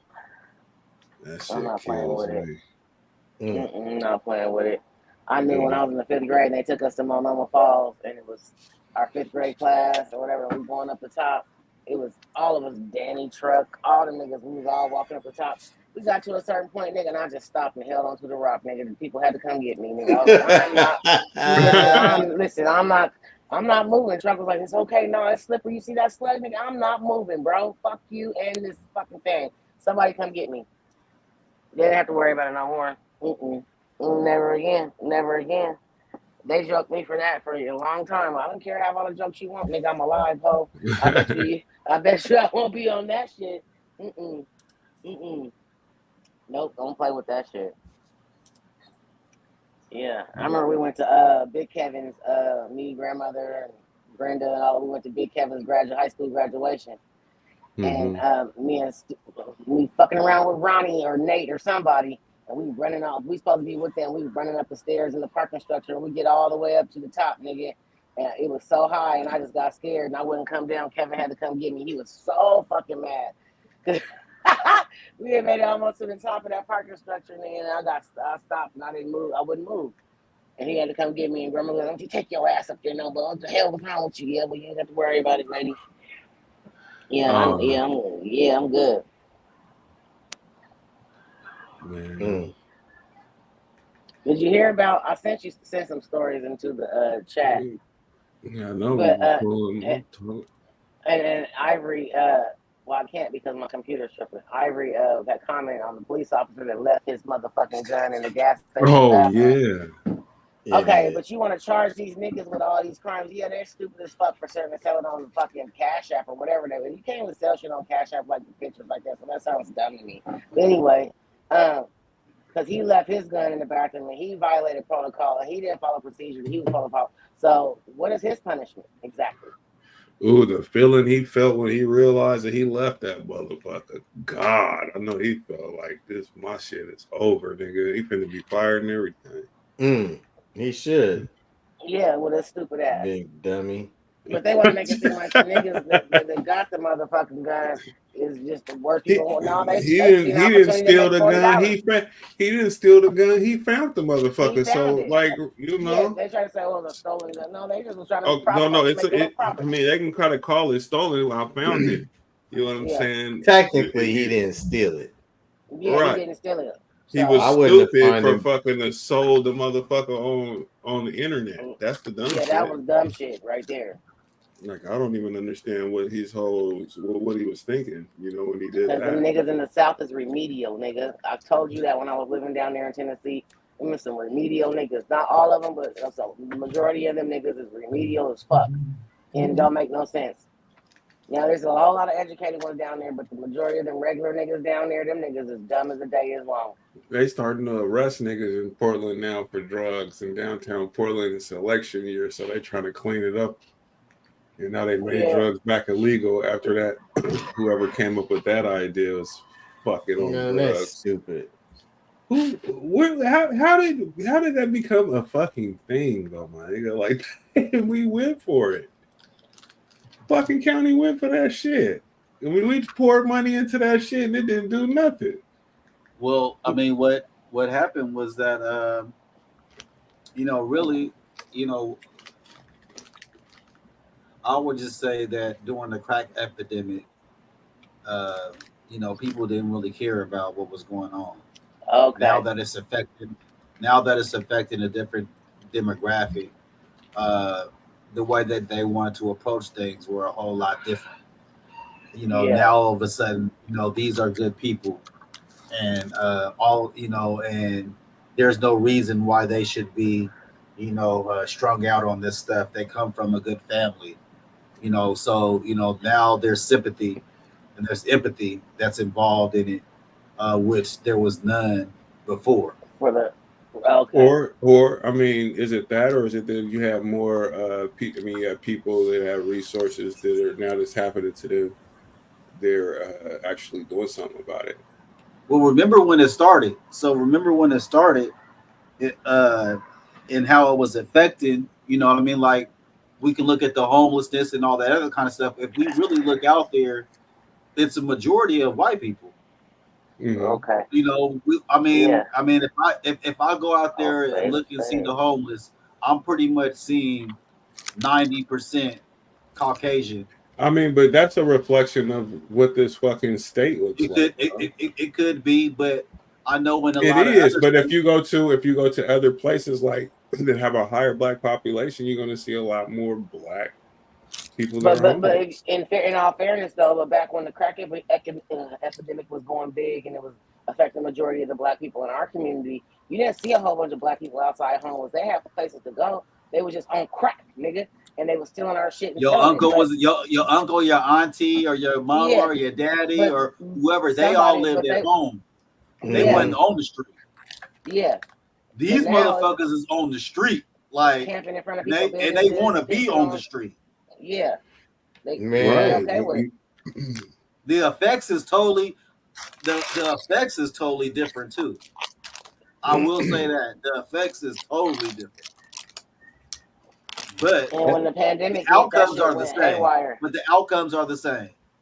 It's destroying lives. Mm-hmm. Period. But they just, like I'm saying, they're just choosing. They chose to look at it differently in a sympathetic way, and then once you open that door, you can't close it. Just like Now that shit. and then you got the inclusion, and then you got the Black Lives Matter, and then you Yeah, got the protesting, and then you got the defund the police, and then you got yeah, all you had. So you got all these things that's playing into how we got here. right. And then you know, remember we were the only state. I think that was running the longest when it was coming to that protesting. All them other Yeah. states Yeah, shut that shit down. You know, Yeah. when yeah. Trump was talking, when Trump was saying like, you know, we should send the National Guard in here to shut that shit down in Oregon, he fucking should have, and we didn't want Right. him to do it for They some all fucking say it reason. now. It's just like at the fucking at the Capitol, January 6th. And he Yeah. said, and he told them, he was like, do you want me to send the National Guard out there? And Nancy Pelosi said no. And she even admitted that she should have took them when he had offered them, you know. So, you know. On a much lighter note, did you guys hear about our lovely Claire? Did you guys read the thing about our lovely Claire being nominated by Kotek to be on the board on the Who, what, and what are you talking about? she put it in our chat, but she had told me about it. She wasn't trying to make a big deal out of it. But Claire and one of the other doctors, one of the big doctors at the OHSU, have been nominated by the governor Kotek to be on the board for I can't even think of what it is right now, but it's in our in our text chat. Yeah, she put Yeah, I that up know. there. She was doing that. Yeah, I already know. Okay. Yeah. Well, Yeah, she's congratulations, doing Claire. yeah, right. yeah. Good shit. That wife ain't here tonight. I don't Probably know. celebrating. Yeah, probably celebrating. Yeah, Yeah, because so she told me she was going to apply for it and put in for it. She made it. yeah, she got it. Got nominated anyway. Congratulations. So yeah, so that's what's up. And there's an article, and it's in the chat. So if you go read it, you can see what it's about and everything on there. But she doing big things for Clary. And then what else did I show y'all? I put something else up there. I put a couple things up there. I can't even look right now. I was posting all kind of shit to y'all. But there's a lot of shit that's been happening. And then the shooting in Georgia. When they first broadcasted the shooting in Georgia at the high school, they put the little black boy picture up like he was the shooter. And then later on, come to find out he wasn't the shooter, and he was one of the ones that got killed. But the dad of the boy got convicted or got arrested for allowing his son to have a gun, and he knew it. And they had been, I guess that was in Appalachia High School. Yeah, they had been. There was another. That was in a different place. No, there were two. There was one in. The one I'm talking about in Georgia, there was 4 people killed and 9 or 10 others injured, and it was a black boy, a little Hispanic boy, and 2 teachers. And the boy who shot them, his father knew he had a gun, allowed him to have a gun, even though they had been watching him. And they had came to visit him and talk to the dad, and he said that the guns were locked up. And then this is a year before. This was before that. Yeah. And then after that, he got access to him, but they had already known about him. Shooting up the middle school and all that old shit. And he's 14. Well, we don't need no copycats now. Man, please, that's what these kids are doing. They just mass shooting. It's just Columbine, the Kid Kinkle, all the way back then. Shit, these motherfuckers it's a new thing. Put these kids on meds.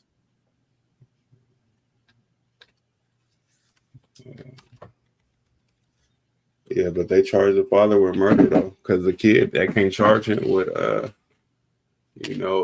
with nothing really, because he's a minor. The dad got charged with how old was the boy? No, he's 14, but the dad got charged with murder, manslaughter, and then the son got charged with first-degree murder. Really? 4 counts. Yeah. Damn, I beat my son's ass. Fuck that shit.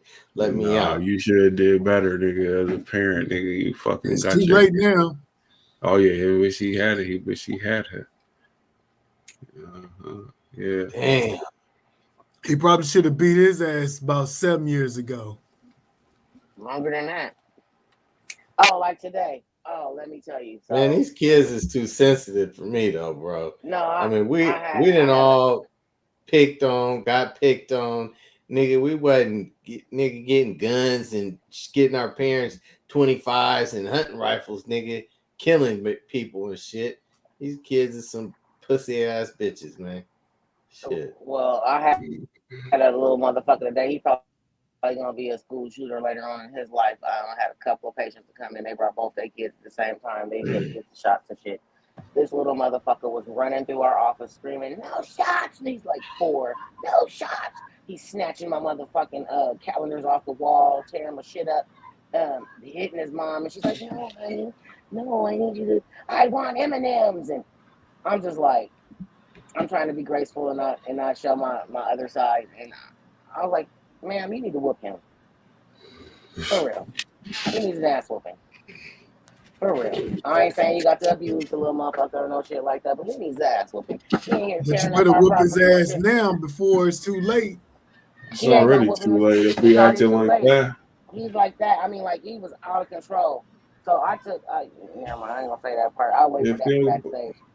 But yeah, if your fucking kid is at 4 years old acting stupid like that, you'd have already lost control in my mind, and you can't fix it.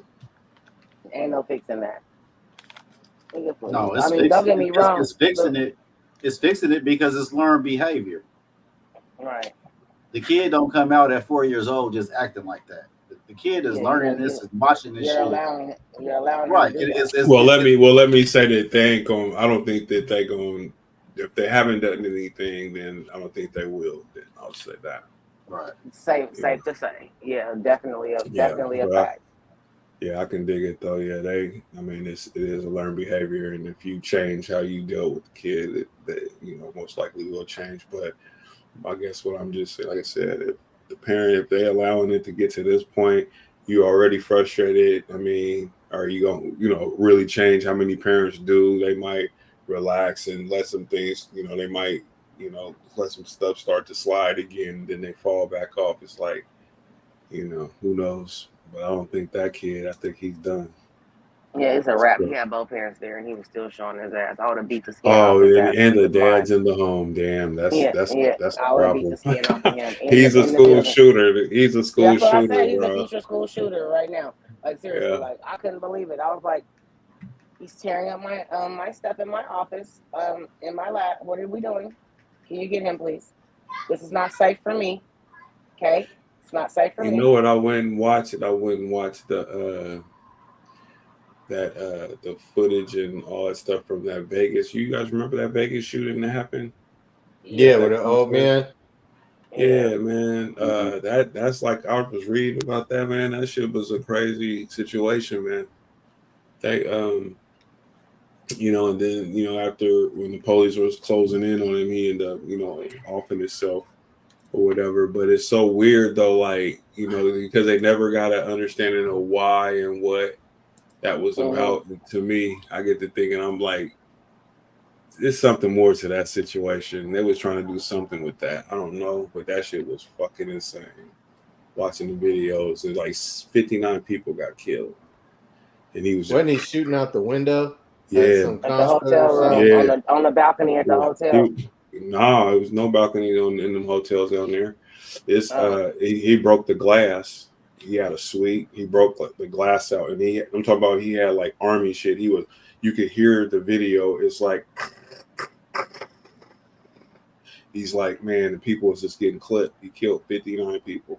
Damn. Yeah, that shit was fucking insane, bro. And people like kind of ducking and looking around, and then he stopped, and then he started volleying off shots,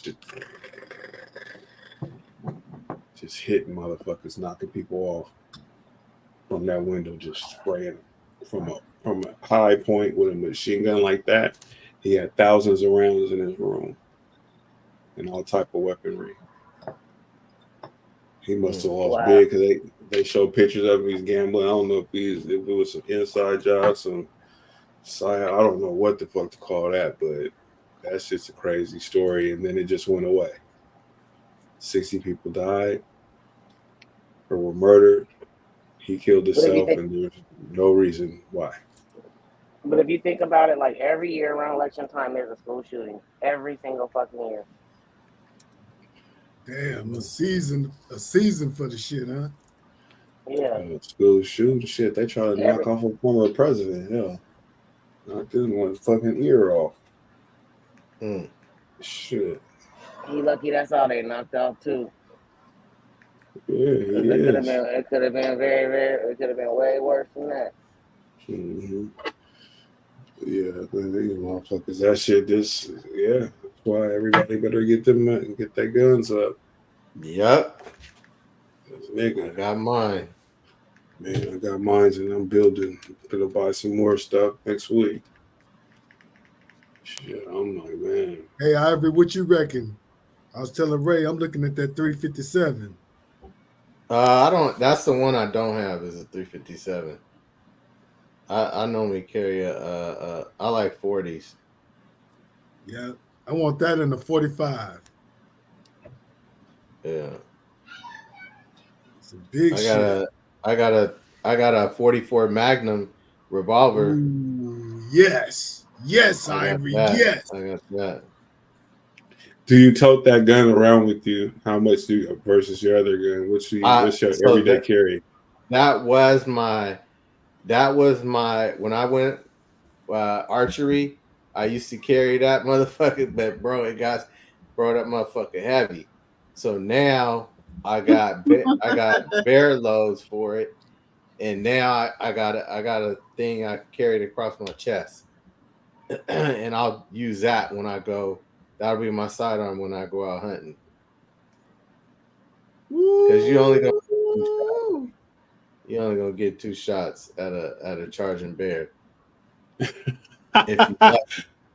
you're lucky, what I telling you, Mark. So you fuck around, nigga. The bears is awesome. Man. That's what I'm like.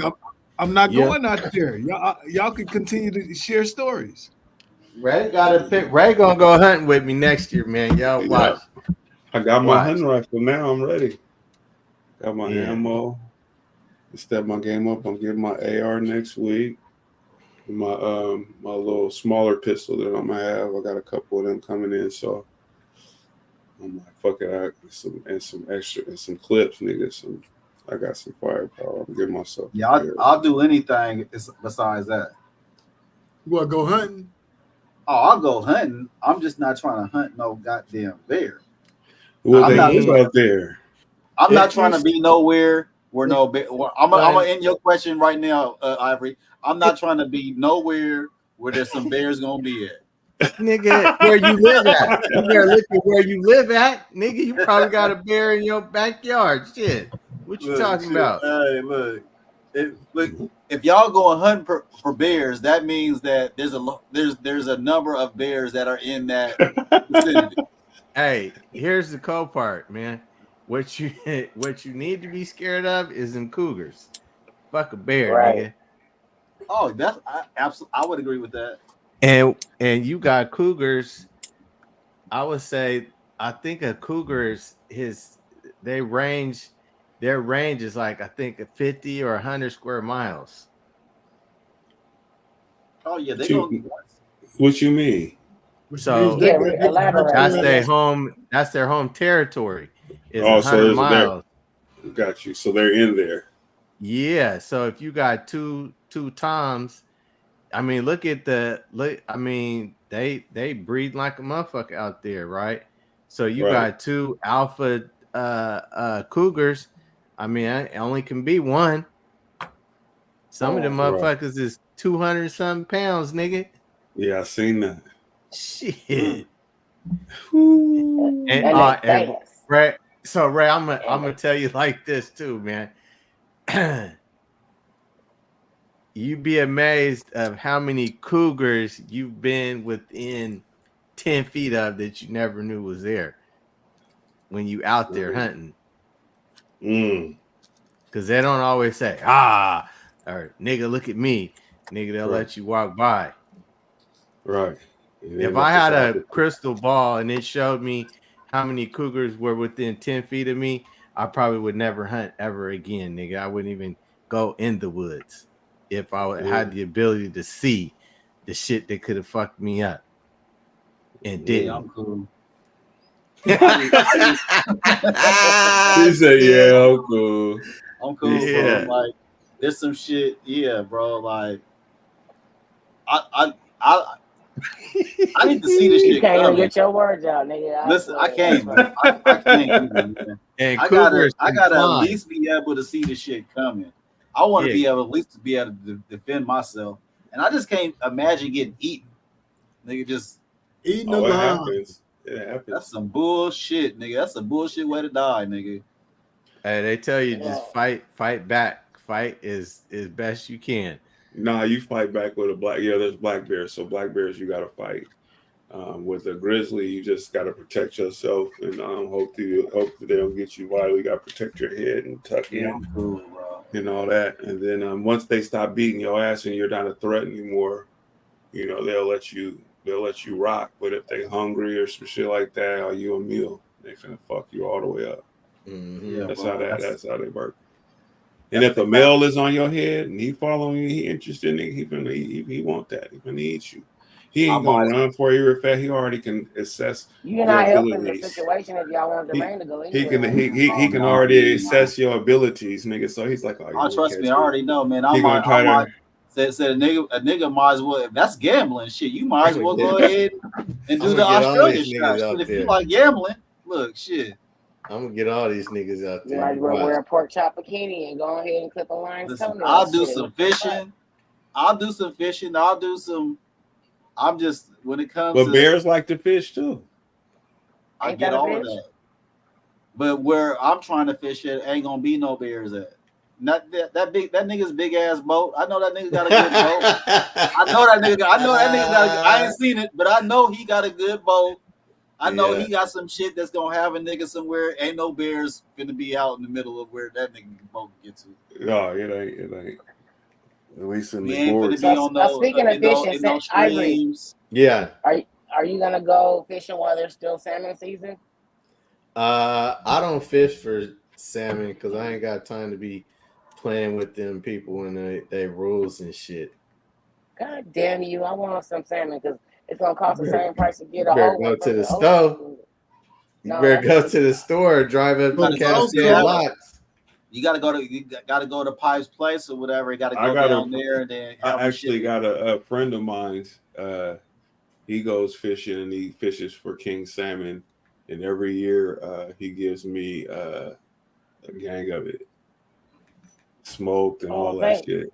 Yeah, I had a cousin that was doing that, man. It's a cop dude, one of my employees' dads. I was cool with, and so yeah, he be hooking me up. He had a cop up there at the casino. Yeah, he used to be a cop, but he a cop for the city they live in, but now he retired and then he just took the job of working over at on the reservation or whatever. But yeah, he be hooking me up with that, man. Listen, I ain't cooked a good salmon in a while too, so I'm glad you brought that up, Don. Well, when you get your plug, I'm gonna need some. Hey, you can go to Cascade Locks and buy it from the Indians. It's fresh. That's what I used to do. How did they be charging it up? They be getting their bread up too. I got 4 salmon, big salmon Chinook for $300. Oh yeah. Oh, absolutely. The whole fish? The whole thing. 4 and then you 6 get lucky. fillets. 6 fillets. Do they cut them up for you how you want them or what? Yeah, the girl she filleted them, and what I did is I staked them. Yeah, I like mine steaks. I vacuum sealed them. Yep, that's what I like. Like the girl I work with, she talking about they go and get them up in Astoria. They go get them, and like a lot of times, you know what I'm saying, some of the whole ones they'll have eggs in them. You know what I'm saying, and you can. That's caviar. Yeah. I used to cure the eggs and then fish with them.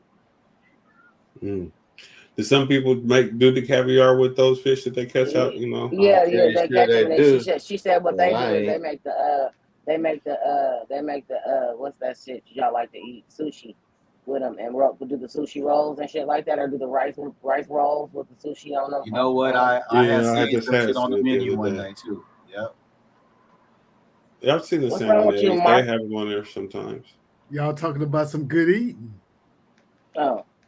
They say just smile and imagining like, oh yeah. And I'm like, damn, nigga, you over here in another land. What happened? Are you having a seizure? No, I got some salmon in the freezer too. Shit, we trying to cut down on the pork and I do steak. I love. Then you just wasn't you just talking about pork belly? Yeah. That's what I just said. I said I like my pork and everything, but I'm trying to cut back. We got went to Costco and you get them big old salmons. Mm-hmm. Yeah. Got a couple of them. They $32 or $35 at Costco. Some of them is $40 for just one little sliver of fucking salmon. Like these niggas will smash that in 15 seconds. A big joint. You know what I'm saying? It's big, but I mean, like when you got it costs. It's gonna cost. When you got kids, you need 2 of them. You got kids, you need motherfucking pastas and motherfucking soups. And that fish is gonna be for the kids that's gonna appreciate this shit. We're gonna get you niggas some cod, nigga. Hell yeah, nigga. You gonna fill you motherfuckers up, look. Some goulash and shit. Still eat fish fingers? Fish sticks. Yeah, fish sticks. Yeah, fish sticks. That's horrible, nigga. Devin would look at me like I was crazy. That nigga is not going for that. I'll throw up trying to eat some shit. Nigga, fuck no. That's almost like eating a pork hot dog, nigga. I'm not fucking with that ever, nigga, in life. It's not it. It's not even that deep no more, nigga. I'm so glad to be an adult, nigga. Like they was just giving us that shit. You got fish sticks and fries, nigga, and a whole bunch of ketchup, nigga, and nigga download that shit. You know what I mean? Like that's how it was. The y'all niggas remember? Y'all had it too. I do. Hey, I never like them fish things, man. I like this fish don't taste like the regular. No, like it's all soggy and soft and shit. If your mind didn't do it right, nigga, you got to. You had to do it in the stove. You know, so yeah, right. You had to bake it. You had to make, you had to get them crispy because you can't do them in the microwave, nigga. I remember one time I got these motherfuckers for my son. My son was like, "Daddy, I can't eat this." Because I made that nigga the tradition. Daddy, are we poor? Look, no, man, look, but that's what he wanted though. But look, I put the fish sticks in the microwave. So if you put them in the microwave, they soggy. I didn't do them in the oven like you supposed to, nigga. My son was like, "Daddy." That nigga was like, "I want to go back with my mama." Like, dang, got me fucked up over here. Oh shit! Hold on. Let me. Full disclaimer: you ask my son who's the better cook. He can hold the phone, nigga. My son love when I cook, nigga. Make sure that was the moment, nigga. Listen. Before I was really good at doing the steaks and all that shit, I bought some ribeyes. My dad had did some for us one time, and it's excellent. So I try to do the same thing, overcook meat, everything. And so my son, he never lets me live it down. He's like, "Daddy, you remember you made that steak that had our teeth hurting?" Oh my God. He was like, he said, "Oh no, you 5-star now, Daddy." He's like, "But I'll never forget this." He said, "Nigga, you say you overburnt." He used to love to see me coming to cook for y'all, man. He was like, listen, he was like, "This nigga struggling, cutting." What you got over here? He's like, I said, "What you want to eat, baby? You want some fish? Yeah, okay, here I come." Yeah, this thing, man. He told me that. I was like, "Yeah, but we got it right though." Once I got my shit together, everything changed, nigga. Yeah. I don't got a diverse thing, but I know how to cook what I like. Is Renal just not ever coming back to the podcast? Is he banned from being? No. I mean, he says that right now. No, I mean, he just says that he was going through some things, and he's going to take some time off from the podcast. He just like Terrence have an open invitation if they want to start back up and join the crew, they can. It ain't never been a situation where they were told not to show up. So I'm not saying from our point standpoint. No, just that. No, I don't know. I just, Renaud, you're watching. Are you coming back to the show? Your fan base wants to know. Yeah, but we're at the 1 hour and 58 minute mark, and I want to thank everybody for joining us on the PDXDOPE Live podcast. We'll have backstage clips. And we're gonna be out of this motherfucker here once I get my shit together. Really? Shut up! Don't you make me do it. Where is it? Oh my! Where is it? Oh.